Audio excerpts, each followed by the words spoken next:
Olá, amigos do Momento Nostalgia, tudo bem? Eu sou o Sérgio Júnior, vocês já conhecem. Os programas sobre as brincadeiras de rua ou de salão fizeram muito sucesso. Tivemos a parte um, a parte 2. Agora vamos aí à parte 3.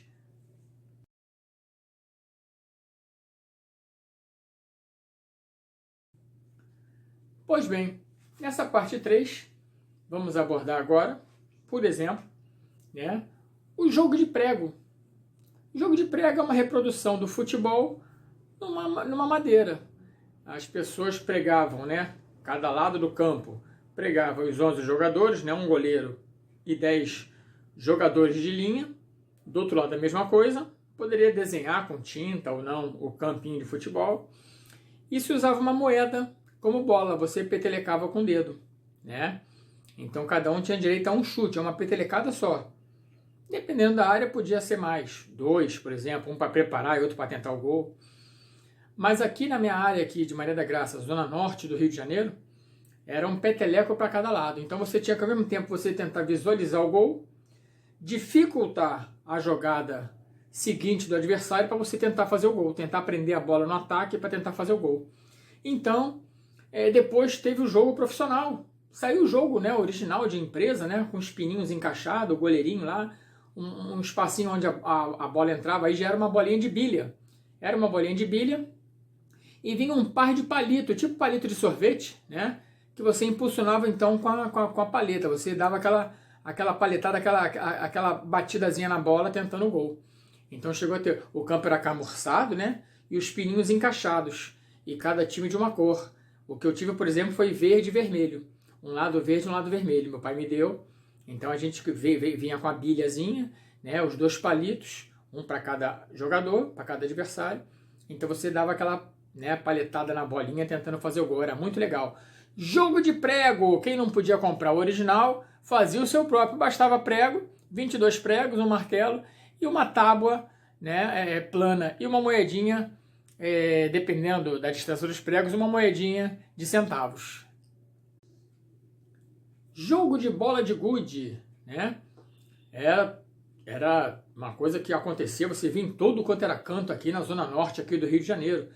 E não era diferente aqui no meu bairro de Maria da Graça. Né? Na minha antiga rua mesmo, a travessa que eu morava, 2 travessas dessa que eu moro, tinha uma calçada que era de terra, era ideal para a gente jogar ali a nossa bola de gude.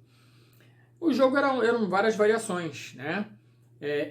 Um jogando contra o outro, um tentando matar a bolinha do outro, então você tinha que jogar para matar a bolinha ao mesmo tempo, com uma certa força para você não matar, se passar e ficar longe, para ele não acertar o teco. E quem matasse ia ganhando uma bolinha do amigo, né? Ia ganhando uma bolinha. A gente já levava aquela lata, né, de Nescau, cheio de bola de gude, então aquele saco de leite CCPL, cheio de bolinhas de gude. A mais comum na época era uma azul escura com uma pinceladazinha branca, né? E também tinha muito daquelas verdinhas transparentes, né? Meio transparente, aquele verdinho claro. Era feito aos montes. Um jogo também legal de bola de gude era o triângulo. Cada adversário casava um determinado número de bolas, vamos supor, 5.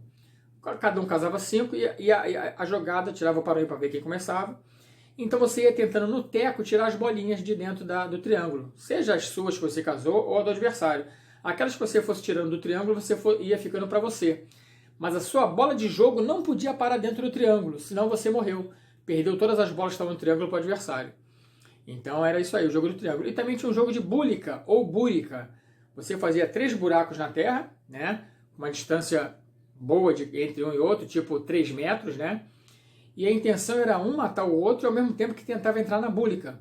Então você tinha que fazer a búlica 1, depois tentar a búlica 2, depois tentar a búlica 3. Quando você fizesse a terceira búlica, você virava o Papa Rei. Então, eu não me lembro muito bem da regra, mas eu sei que você virava o Papa Rei, você tinha algumas vantagens. Eu acho que não podia ser morto durante um determinado número de jogadas, você podia tentar matar o cara e o cara só fugir de você num campo já determinado, né? Um trecho da calçada já determinado. Então tá aí o jogo de bola de gude também, era uma coisa bem legal aqui da época. Tinha aquelas bolas que vinham com a chamada carambola dentro, né? Essa ninguém queria se desfazer, aquelas bolas que vinham com a carambolazinha dentro, então algum tipo de desenho dentro. Era muito legal. Tá aí, mais uma brincadeira que era baratinha e que tomou conta aqui da zona norte do Rio de Janeiro. O jogo de bola de gude. Esse jogo era para meninada em geral. Quem gostava mais eram as meninas. O jogo de amarelinha. Você fazia um desenho, né, no chão lá com giz, com um pedaço de gesso. Então você jogava uma pedrinha e essa pedrinha determinava na ordem, né? Tipo 1, depois 2, 3, você tinha que... Então você, como pé só, você ia pulando. Na volta você pegava essa pedrinha. E aí voltava e tinha que fazer isso aí até sucessivamente até chegar no último número. Aquele lugar onde estava a pedrinha você não pisava. E onde tinham 2 quadradinhos você podia até pisar com os 2 pés, né? Era um pezinho sempre o oficial. As casinhas de 2 podia pisar com 2, continuava com só, abaixava para pegar a pedrinha. Esse jogo é proveniente da França. E o nome amarelinha vem do nome original, que é Jeu Marelli. Jeu é jogo, né? E Marelli era o nome da pedrinha que se usava para jogar, para poder marcar a casinha onde você ia ter que fazer a tarefa. Então aqui foi adaptado para amarelinha. Tá aí mais uma brincadeira de rua fácil, bastava um giz e qualquer coisinha que você pudesse jogar e ficar ali no lugar, cair, ficar ali parado para você brincar. Jogo da amarelinha. O jogo do malho. Tinha uma pracinha aqui, em Maria da Graça, que uns senhores, né, gostavam muito de jogar malho.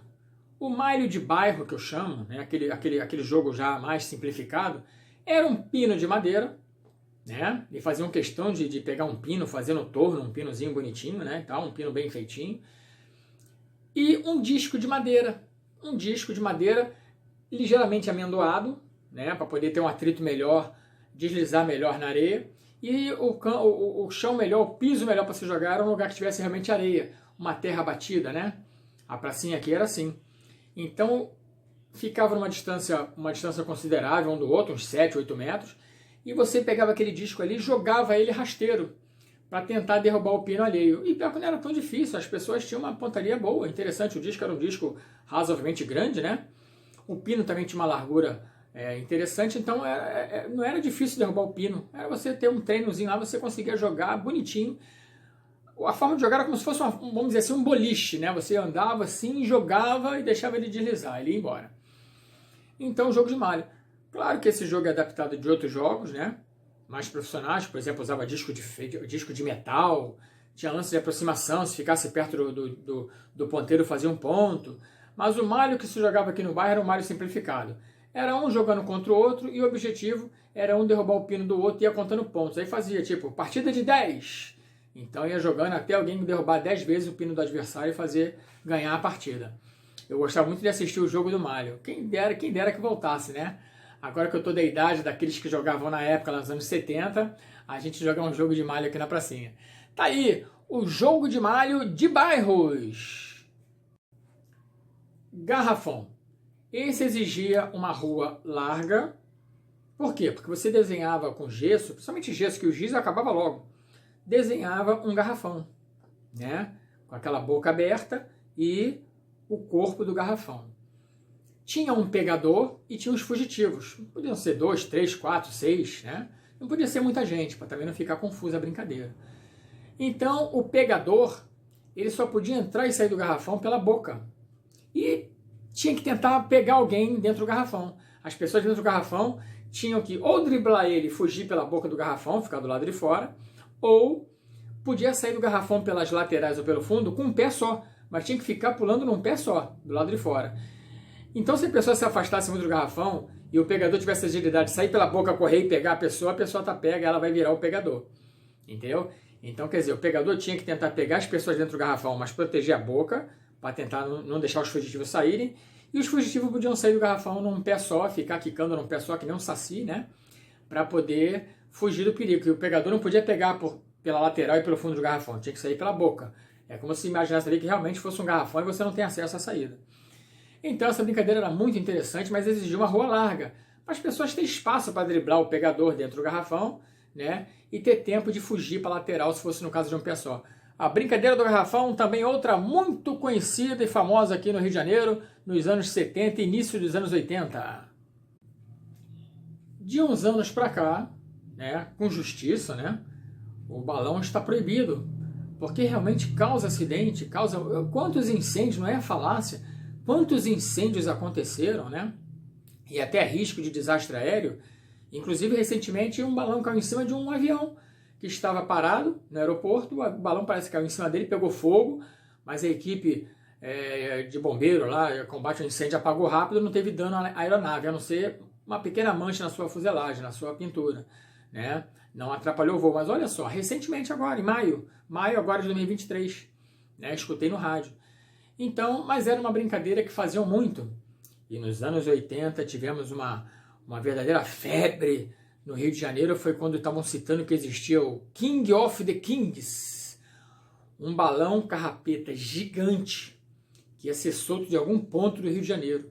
Foi uma apreensão na época, né? Tanto dos baloeiros que gostavam de balão, queriam saber desse balão, quanto a polícia, que queria saber qual era o lugar que esse balão ia ser solto, porque esse balão era um grande risco às aeronaves e também, se ele caísse aceso, de incêndio.